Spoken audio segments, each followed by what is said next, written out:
listening. And I don't see politicians doing a whole lot of that. And right now, I think that's part of the problem, and that's why Joe Biden will lose to Donald Trump. He's not listening. He's not listening to what's really going on in this country.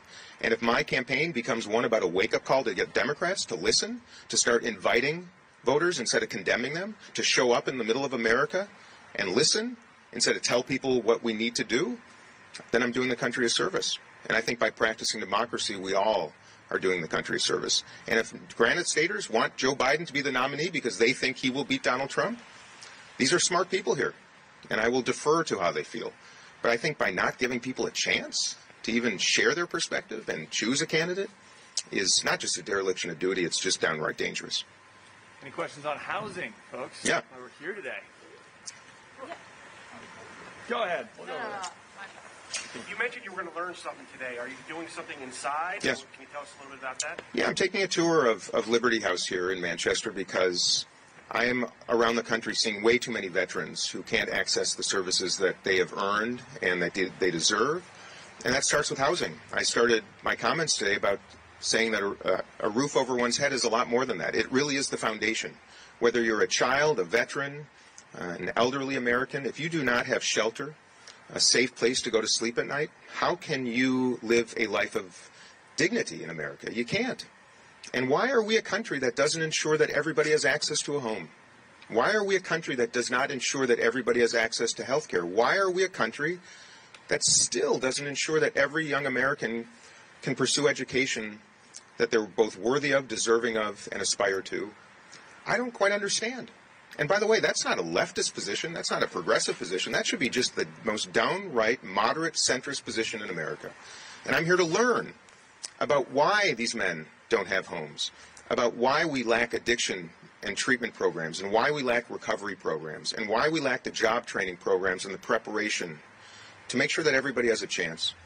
And the fact that the private sector and Catholic charities, and we have this patchwork in America of trying to make things work, when it should be the federal government working with the private sector to have systems and structures in place in every town in America that ensures that people are taken care of. That doesn't mean that we will have equal outcomes, but the equality of opportunity begins with health care and housing and education. And that's why I'm here, and I'm going to make that case because I think Democrats have lost our way. And we used to be the party, in the words of Hubert Humphrey, that measured itself by how it treated those in the dawn of life, in the dusk of life, and in the shadows of life. And the wonderful men who served our country, who are probably here right now, are in the shadows of life. And they deserve better, and that's why I'm here, and I want to bring some attention to them. Because they're the ones not being heard by both parties. And they're not being heard by this president because he doesn't show up, and he doesn't listen, and he doesn't answer your questions, and he's reclusive. And I'm trying to inspire him to come out and join me. All right, one more. I have a housing question and a non-housing question. Non-housing question first. Have you reached out to the DNC since they sent their letter to the NHDP? No, I've not reached out to the DNC. I've made myself pretty clear about what they're doing is the most egregious affront to democracy I've ever seen in my life. Don't take my word for it. You know, take the Department of Justice here in New Hampshire that felt compelled to send a letter to one of the two major political parties in the United States of America, asking them to cease and desist from the unlawful suppression of American voters. That is unbelievable. I just said those words. So did I reach out to them? No. They are an appalling affront to democracy. I'm a proud Democrat. I believe most of my colleagues in Washington are principled people, and I wish they were speaking up about the truth.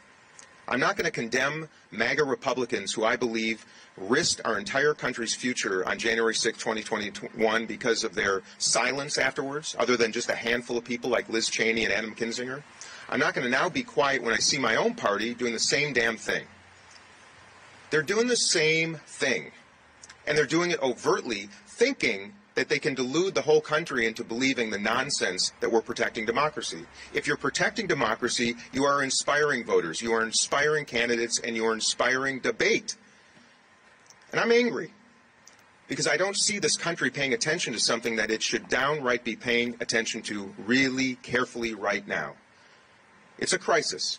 It is probably the most important crisis we are facing right now because both parties are wayward. And we all know it. I'm not saying anything this country doesn't know. That's why more Americans are independents now, because they're so sick of this nonsense. And that's why I'm here. It's a way to draw attention to people who really matter, who are not being paid attention to, because the two parties are so damn focused on preventing the erosion of their power and their privilege and their prestige. They would spend their time trying to tell voters in New Hampshire that your primary is meaningless. Instead, the DNC should be here right now. Jamie Harrison. I don't even know who the others are. In fact, that's part of the problem. No one even knows who these people are. The people that are pulling the strings, that are setting the rules, who are they? Who are they? We live in a democracy. We should know. I'm a member of Congress. I've been there for 3 terms. I was a House Democratic leader. I don't even know who they are. I would challenge my colleagues to tell me who they are. Who are the people that are coronating Joe Biden right now? Who are the people setting these rules? Who are the people taking me off a ballot along with Marianne Williamson? Who are the people saying there will be no debates? Who are they? Come in front of the cameras, explain yourself, make your case to the American people why that is good for our country. Then I'll pay attention. I don't even know who to call. All right, we're going to wrap it. Thank you, folks. We'll answer more questions. We got them later. We got to get inside. Can I answer a housing question? Yeah, I'd love a housing question. You have to come up. You have to come up with one. You said that you wanted to build 7 million houses. That's correct, right? So, how, like logistically and financially, how would that work? Where are you building them? Are you going to where homeless people are and building the houses there? Are you relocating people? What does that look like? Multifaceted. First and foremost, we have the capital, and we have the developers, and we have the ideators in America. In urban centers, building dense housing along transit lines is where that begins. We have to look at suburbs, and we have to look at rural America.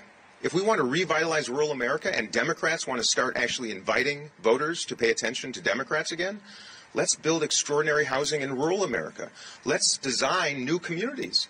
Let's demonstrate what 21st and 22nd century American thinking looks like by great design, bringing multiple classes of socioeconomics together and industry and economy and walking communities where people can get to know each other and literally design communities to work together. Look at Austin, Texas. They're building communities of microhomes.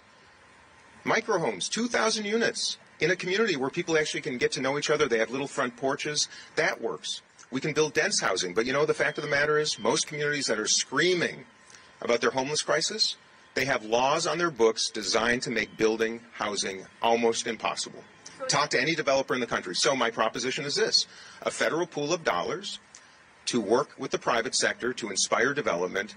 Those federal dollars only available to communities that are willing to change their zoning laws and their regulations to inspire production. And then we should start building new cities in America. I'd love to see new cities pop up in the middle of the heartland in America, designed for the new century, sustainable, thoughtful, encouraging good health and well-being. Let's imagine what can be possible. We're living in an era right now where everything is mean-spirited and divisive and yesterday. Let's look to the future. And that's kind of what this campaign is about. That's what I'm trying to present. And that's how we get it done. And by the way, there's bipartisan support for that. Because this is not a red issue or a blue issue. In fact, Republicans are now representing disproportionately the worst off congressional districts in the United States of America that are desperate for health care and desperate for housing and desperate for economic growth and desperate for education. So we can do it. But we cannot continue to sit around when 500,000 people are sleeping outside and do nothing. Nothing. But would you move those people from San Francisco and New York to rural America? Is there like is there a migration that you're suggesting? Well, first of all, in the United States of America, government can't tell people where to go, but we can incentivize production of housing, and where the housing exists, where there are jobs and where there's affordable housing and access, people will go there, of course, and that's why we have to spread it out. Too much federal funding goes to too few places. I represent a state of Minnesota that sends a lot more money to Washington than it ever gets back. A lot of that money goes to states where they have much lower taxes, and that money comes from all the rest of Americans and goes to certain places based on who their representative is, right? I think we have to spread out the wealth. The most important lesson I learned from my great-grandfather was, Dean, money is like manure. If you stack it up, it stinks, and if you spread it out, it fertilizes. That is the same with education. It's the same with health care. It is the same with housing. If we spread it out, the growth will come, and that's what our country should do. And that's why we are in this morass right now between rural America and urban America. I'm a state that doesn't get a lot back from the federal government. I understand why people are angry. I understand why those who support Donald Trump are furious at the federal government. That's why I'm trying to be a bridge builder, representing everybody in rural America and here, because housing is just as big of an issue in the breadbasket of America as it is in Manchester, as it is in New York and San Francisco. All right. We're Okay. Thank you, guys. Appreciate it, Al. Thank you, guys.